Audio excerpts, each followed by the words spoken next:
मूर्छा का सिर्फ इतना ही अर्थ है कि हमारे चित्त में जैसे भी विचार आ जाए हम उसके साथ एक हो जाएं। मैंने सुना था कि एक बार मुल्ला नसरुद्दीन अपने मित्र से मिलने हॉस्पिटल गया, उसके हाथ पैर टूटे थे। तो वो मित्र से पूछा कि कहो मित्र क्या हाल है। तो उसके मित्र ने कहा बेड पे पड़े पड़े कि मित्र ये बताओ ये मेरा हाल कैसे हुआ, तुम तो रात मेरे साथ थे। मुल्ला नसरुद्दीन ने कहा कि अब वो सब बातें मत छेड़ो, क्यों कैसे हो गया।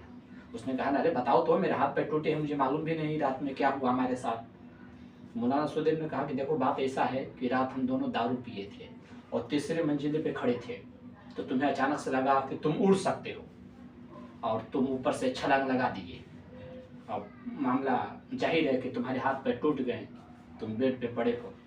तो मित्र ने कहा कि अरे मुल्ला नसरुद्दीन तुम वहीं पे थे और तुम ये सब होने दिए। उसने कहा कि अब ये बात छेड़ो ही मत, तुम भी थोड़ी पिए थे, मैं भी पिया था, मुझे भी उस समय लगा कि तुम उड़ सकते हो। और इतना ही क्या, मैं खुद तुम्हारे साथ आने वाला था, वो तो मेरे पैंट की नाड़ थोड़ी ढीली थी तो मैं रुक गया कि उड़ने में पैंट कहाँ संभालूंगा, नहीं तो मैं तुम्हारे साथ उड़ने वाला था। यही मूर्छा की दशा है कि मन में जैसे विचार आ जाए हम उसी के साथ एक हो जाते हैं। जिस दिन हम इसको रोक पाए, कंट्रोल, बस उस दिन हम होश में आ जाएंगे कि जो आपके मन में विचार आ रहे हैं उसका निरीक्षण करिए।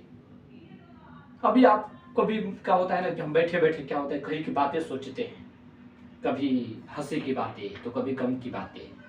अगर हम हंसी की बात कभी की सोच रहे हैं, बचपन की, 10 साल पहले की, 20 साल पहले की, किसी विशेष समय की अपने जीवन की, तो हम क्या होता है हंसी की बात है तो हम खुश हो जाते हैं। और गम की बात होती है कि फलाने ने मुझे धोखा दे दिया, दोस्त ऐसा निकल गया, परिवार ऐसा निकल गया, बीबी ऐसी निकल गई, बच्चे ऐसे निकल गए, तो हम दुखी हो जाते हैं। अब हुआ हमारे साथ कुछ नहीं, वर्तमान में भौतिक रूप से हमारे साथ हुआ कुछ नहीं, लेकिन हमारे मन में जो दशा आ गई हम उसी के साथ बह गए। जैसे नदी में कुछ सामान डालो वो नदी के साथ बह जाती है, उसी प्रकार हमारे चित्त में जो दशा आई हम उसी के साथ बह गए।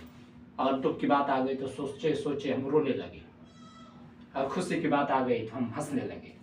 हुआ कुछ नहीं, ये एक्चुअल में हमारे साथ कुछ नहीं हुआ, लेकिन हम बह गए उसके साथ धारा में। तो इसी को रोकना है, जो विचार आ रहे हैं उसका निरीक्षण करिए। आप बिल्कुल दृष्टा हो जाइए, जैसे आप थिएटर में बैठे होते हैं, हीरो हीरोइन आ रहे हैं, 1000 प्रकार के अभिनेता अभिनेत्री आती है सामने, लेकिन आप बस देखते हो कि हो क्या रहा। उसी प्रकार आप अपने मन का, अपने जो चित्त में विचार आ रहे हैं, इसके बारे में कृष्ण भगवान कहे थे कि हमारे मन में जो चित्त में विचार उठती है ये समुद्र में लहर की भांति होती है, आती है चली जाती है, आती है चली जाती है, उठती है खो जाती है।